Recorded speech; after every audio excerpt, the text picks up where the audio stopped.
안녕하십니까. 닥터 파이낸스 김영환 교수입니다. 이 시간에는 여러분들한테 디스포지션 이펙트, 그 처분 효과라는 거에 대해서 말씀을 드리겠습니다. 이게 강한국 선생님 얘기에 의하면은 투자하는 데 있어서 스탈린 같이 나쁜 존재다 라고 얘기를 한 건데, 그게 도대체 왜 스탈린 같이 나쁜 존재인지에 대해서 같이 한번 보도록 하겠습니다. 자, 저는 이쪽으로 옮길게요. 지난 시간까지 우리는 그 베이즈 정리, 그 다음에는 뭐 그 기대 효용 이론, 그걸 베이스로 한 EMH에 대해서 먼저 배웠었고, 그 근간을 이루는 그런 베이스 정리라든가 아니면 기대 효용 이론의 확률 산정이 제대로 된 건가? 사전 확률, 너는 어느 별에서 왔니? 난 모르겠는데 하는 그런 얘기 이제 나왔었습니다. 거기에는 가용성 편향, 대표성의 오류, 뭐 꽂힘, 자기 과신의 근자감, 그런 게 있고요. 그죠? 그 다음에 우리가 이제 질문을 던지게 되는 거가 바로 이런 그 기대 효용 이론에 쓰이는 그 효용 함수 있죠? 요렇게 오목하게 생긴 거. 여러분들 숙제에다 제가 준 그 함수들 4개 보시면은 그 함수들의 공통적인 특징이 뭐예요? 오목하게 되어 있습니다. 오목하게. 물론 2차 함수는 또 이렇게 내려가는 구간이 있는데 그건 빼야 되겠죠. 그죠? 자, 그런 스타일의 함수. 그죠? 항상 이렇게 오목하기만 할까? 항상 우리가 리스크 벌스만 할까? 만약에 우리의 효용이라고 하는 게 그런 식으로 되어 있지가 않다면 어떡하지? 하고 완전 근본부터 뒤흔들어 버리는 질문이 들어갑니다. 그러면서 거기에 대해서 이제 대답을 하는 것이 바로 가치 함수라는 존재가 되겠습니다. 이런 그 기대 효용의 그런 리스커버스한 효용 함수 말고 가치 함수란 걸 배우겠습니다. 그러면서 디스포지션 이펙트라는 얘기가 나오게 될 겁니다. 자, 보세요. 우리는 항상 위험 회피적인가? 하는 질문을 한번 해볼 만합니다. 여러분들 뭐 왜 그렇게 공무원 시험에 목숨 거세요? 왜 노량진에 가서 컵밥 먹고 그러고 앉았니? 빨리 가서 인터뷰하지. 어떻게든지 뭐 바로 당장에 저기 외국인 은행에 가든가 컨설팅 하든가 뭐 정리해고가 될 값에라도 2, 3년 만에 어디 뭐 쫓겨날 값에라도 빨리 가보지. 가서 일 좀 해보지. 왜 그러니? 그러면 하는 얘기가 나는 워낙 리스크 어버스해서요. 위험 회피라는 개념을 거기서 또 변명하는데 써먹습니다. 그게 진짜 위험 회피일까? 근데 합리적인 사람들은 늘 위험 회피적이라고 얘기를 합니다. 저는 근데 정말 그런가요? 그래요? 정말 일관되게 사람이란 게 늘 위험 회피적일까요? 하는 게 의문이 됩니다. 자, 당신이 지금보다 2천만 원 더 많은 돈을 갖고 있다고 일단 상상하자고요. 두 가지 선택지 중에 하나를 선택해 보세요. A. 500만 원을 리스크 프리로 그냥 공짜로 받는다. B. 50%의 확률로 짤짤이 해가지고, 그죠? 앞이 나오면은 1,000만 원, 뒤가 나오면은 빵원. 그렇게 받는다 치자고요. 그러면은 어떻게 하시겠어요? 응? 어느 걸 선택하시겠습니까? A입니까? B입니까? 리스크 프리로 500만 원만 받고 치울래? 아니면 동전 던지기 해가지고 찬스를 봐가지고 할래? 꽝 나올 수도 있어요. 어떡할까? 자, 대부분의 사람들은 이런 상황에서는 A를 그냥 받는다. 리스크 프리. 이거 잘 안 써지냐? 왜 오늘? 계속 안 써지는데 리스크 프리로 가는 걸 원합니다. 그 다음 질문으로 들어갈게요.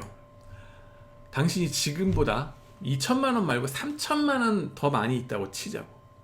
그죠? 두 가지 중에 선택지 중에 하나를 택하세요. 여러분이 깡패를 만났어. 룰루랄라 막 가는데 깡패가 에이 형씨 일로 와. 일로 이러더니만은 두 가지 중에 하나를 하지. 딱 그러면서 A. 리스크 프리로 500만 원 그냥 내놔. 그러고 집에 가.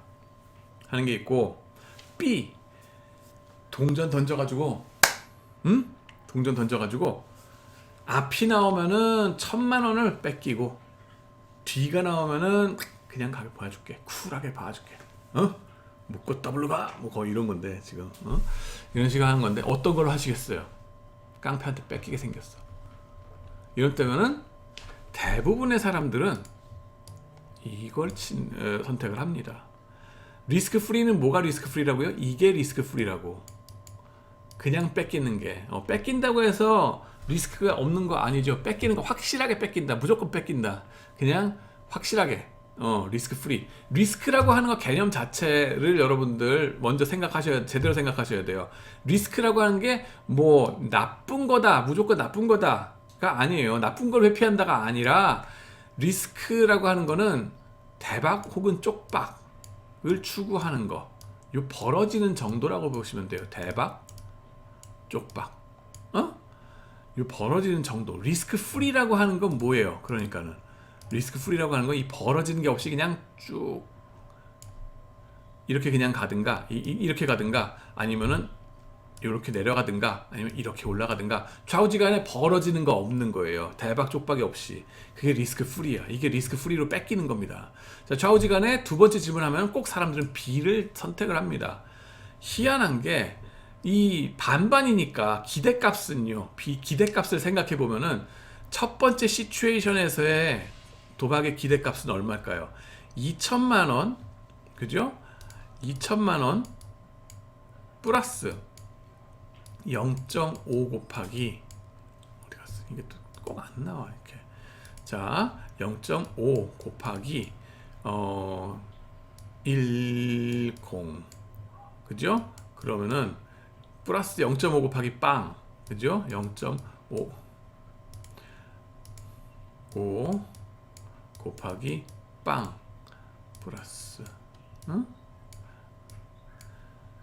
동전 던져서 1000만원 혹은 빵원 가지는 거 25가 나옵니다. 이 숫자 잘 기억하세요. 25. 자, 그러고 나서 뒤에 거 케이스로 가볼게요. 보면은 뭐예요? 이거는 3000만원부터 시작을 합니다. 빼기가 중요해. 그 다음에는 0.5 곱하기 얼마를 뺏긴다? 10,000만원 플러스 0.5 곱하기 얼마? 빵원.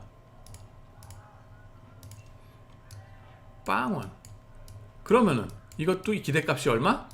25 2,500만 원이 됩니다. 그래서 앞에 거나 뒤에 거나 앞에 거나 뒤에 거나 기대값은 기대되는 웰스는 똑같아요. 자, 그러면 합리적인 사람이라고 하면은 기대값이 똑같은 이상은 리스크 어버스한 선택하는 거 똑같아야 될 거 아니에요. 그죠? 근데 앞에 상황, 게이닝, 뭔가 돈을 받는 시츄에이션에서는 리스크 어버스하게 나옵니다. 돈을 받는 거에 있어서는 그냥 공짜로 확실하게 그냥 주세요. 잃어버릴 시츄에이션에 가면은 노노노노 한번 찬스를 보겠다. 한번 동전 던지기 하는 거 간다는 거예요. 그냥 뺏기고 싶지는 않다는 거야. 그래서 리스크 시킹 하게 된다는 겁니다. 이때는 리스크 시킹. 이게 여러분들이 말하는 경제학에서 말했던 그런 효용 함수하고는 반대되는 성질 아닙니까? 말이 안 되는 상황 아니에요. 하는 겁니다. 그죠? 그게 이제 우리의 본능이라는 거예요.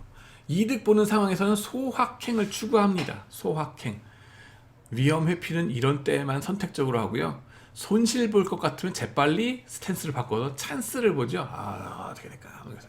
갑자기 야수로 돌변합니다. 2판, 4판 뭐 이렇게 되는 거고요. 기대 효용 함수 경제학적 모델로는 모델링이 안 되더라 하는 겁니다. 그래서 거기에 대해서 나오는 이론이 바로 전망 이론이 되겠습니다. Prospect Theory 그러고요. 군대에서 하는 PT 체조 아닙니다. 자, 기대 효용 이론의 대가 되는 Behavioral Finance 이론 트버스키 앤 카네만이 1979년에 들고 나온 이론으로 노벨상을 받은 겁니다. 사람들이 불확실성 하에 실제로 어떻게 선택하는가를 반영한 이론이 되겠습니다. 사람들은 어떤 사건이 일어날 확률에 대해서 과대평가하는 습성이 있더라 하고, 사람들은 어떠한 기준점, 레퍼런스 포인트에 대비해서 가능한 결과를 비교하여 선택을 하더라 하는 얘기도 하고요. 선택한 걸로 인해서 이득인지 손실인지를 따지고 선택으로 인한 부의 총량은 문제가 덜 되더라. 경제학에서는 end of the period wealth가 중요하다 그랬잖아요. 도박하고 나서 끝에 나가가지고 기대되는 기대 웰스, 기대 부가 얼마냐, 그걸 갖고 총량을 중시했는데, 그게 아니라 사람은 어떤 레퍼런스 포인트, 뭔가 꽂혔어, 뭔가에 꽂혀가지고 그거 대비, 혹시 내 이웃 사람 대비 얼만큼, 혹은 내가 처음에 박은 돈 얼마 대비 얼만큼 얻었냐, 이렇냐, 이 게인, 로스 이거를 중요시한다는 거예요.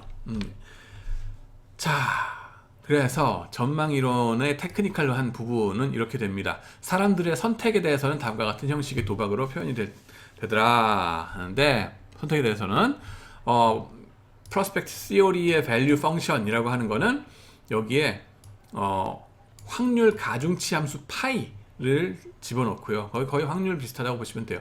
곱하기 그 시츄에이션마다의 밸류, 가치 함수라는 걸 집어넣습니다. 유틸리티 펑션하고는 달라요. 이게 그 x 마이너스 레퍼런스 포인트 요게 안에 들어가는 게 다릅니다. 유틸리티는 x가 들어갔었잖아요. 이게 아니라 x 마이너스 r, 어떤 레퍼런스 포인트 대비, 기준점 대비 더 많이 혹은 덜, 요걸 가지고서 value 펑션에 집어넣고 value 펑션을 그 각기 시츄에이션에 해당되는 확률 가중치 함수를 곱해서 가중 평균 낸 걸 가지고서 이렇게 한다라고 보시면 됩니다.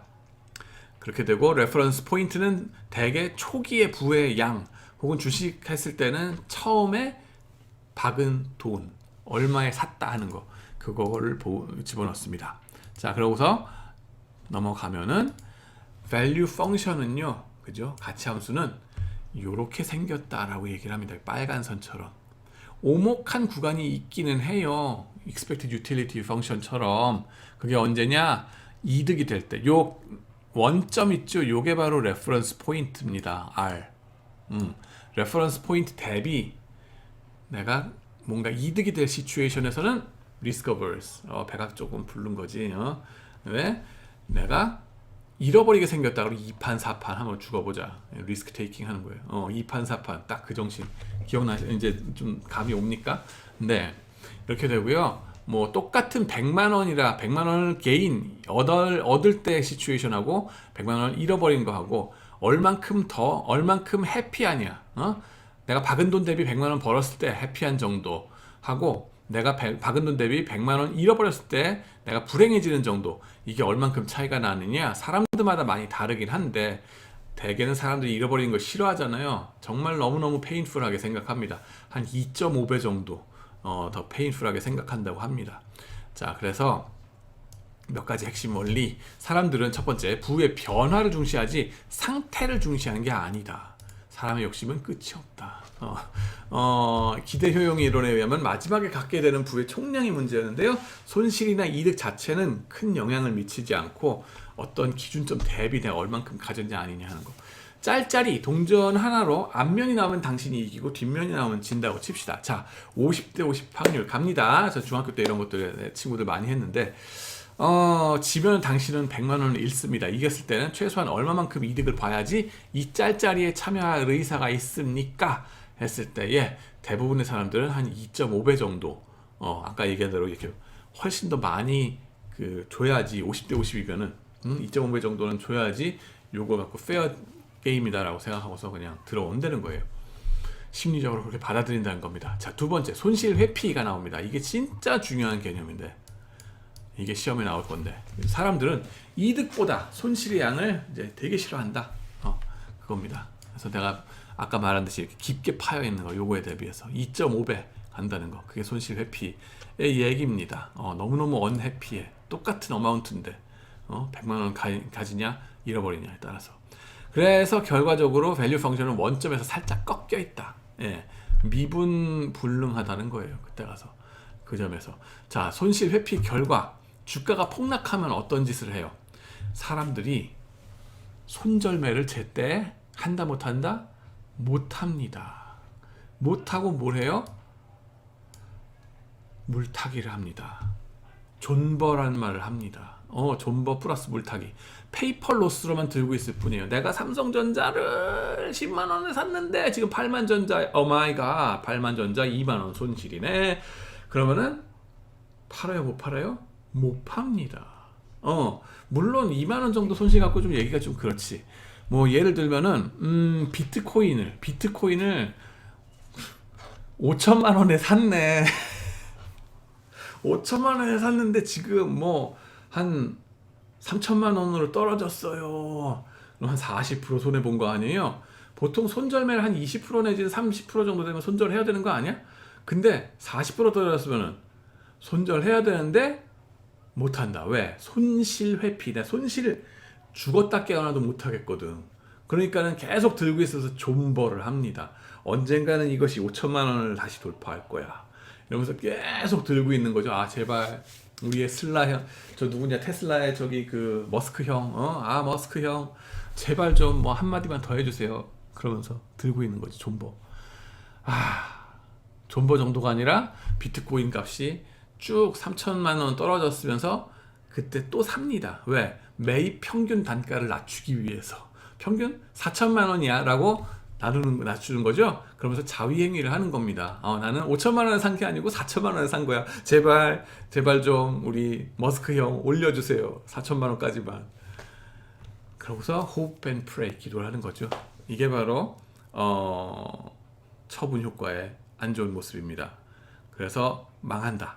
스탈린 같이 나쁜 놈이다. 이런 처분 효과란 게 하는 얘기입니다.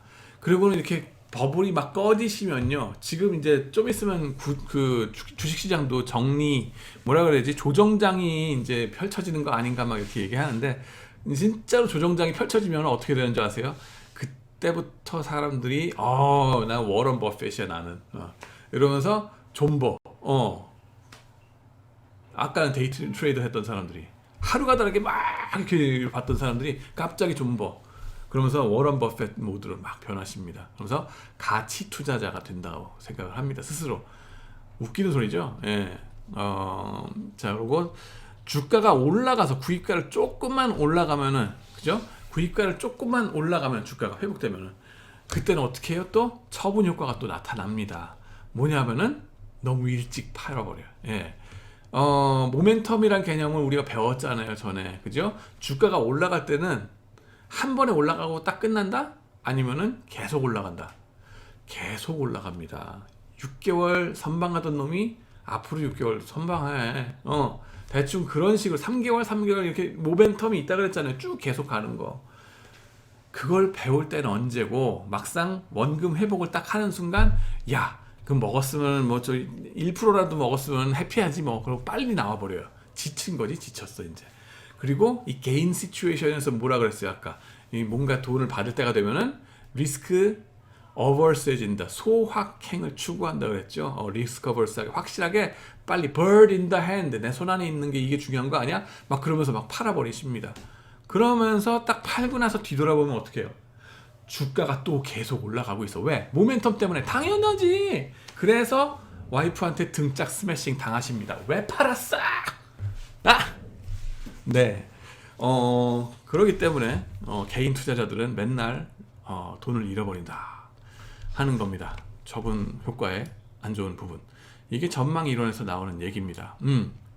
세 번째, 구입 가격 혹은 어떤 초기 상태 값에 대개 R 기준점으로 쓰이는데 전망 이론은 R이 어디서 오는지에 대해서는 근데 이것도 상관하지 않습니다. 이거는 하나의 단점이긴 해요. 기대 효용 이론에서 사전 확률 너는 어느 별에서 왔니? 그랬잖아요. 마찬가지로 비헤이비어럴 이 전망 이론에서도 욕할 것은 또 있어요. 이 레퍼런스 포인트 너는 어느 별에서 왔니? 대체로 이 초기 구입가, 초기 투자한 금액, 그게 되겠습니다. 어디에 그냥 꽂히는 거예요, 대체로는. 예. 그래서 한 주식에 대한 투자를 예를 듭시다. A는 100달러에 샀고 B는 200달러에 샀습니다. 근데 그 주식이 똑같은 주식이에요. 10달러가 떨어졌어요. 160달러에서 150달러로 누가 더 불만이 클까요? 보시면은 이렇게 된다 했잖아요. 그죠? A 입장에서는 100달러에 샀어요. 레퍼런스 포인트가 구매한 가격이죠. A 입장에서는. 그러면은 A 입장에서는 지금 어디에 와 있냐? 그죠? A 입장에서는 지금 어디에 와 있냐? 라고 봤을 때 어디겠어요? 160에서 150, 160에서 150이 되는 거예요. 여기서 여기 이만큼 갔어요. 그죠? 아직도 해피해 얘는. 자, 그 B 입장에서 봤을 때는 이게 A입니다. B 입장에서 봅시다. 이거 빨간색. 그리고 얘는 조금 굵게 합시다. 얘 B 입장에서 200달러에 샀어요. 200달러. 160에서 150달러로 떨어졌습니다. 와, painful. painful. 죽고 싶다. 이런 건데. 물론 죽고 싶다 하다가 너무 심하면 이제 무감각해지는 수도 있습니다. 하지만 여기는 A는 해피해. 그래도 B는 불행한 구간에 있습니다. 그런 겁니다. 아시겠죠? 네. 자, 레퍼런스 포인트 얼마에 박았느냐, 그게 레퍼런스 포인트가 된다 하는 거고요. 지금까지 처분 효과에 대해서 이제 같이 말씀을 나눴습니다. 시청해 주셔서 감사하고요. 질문 있으시면 ayhkim skku.edu로 보내주시면 되겠습니다. 네, 감사합니다.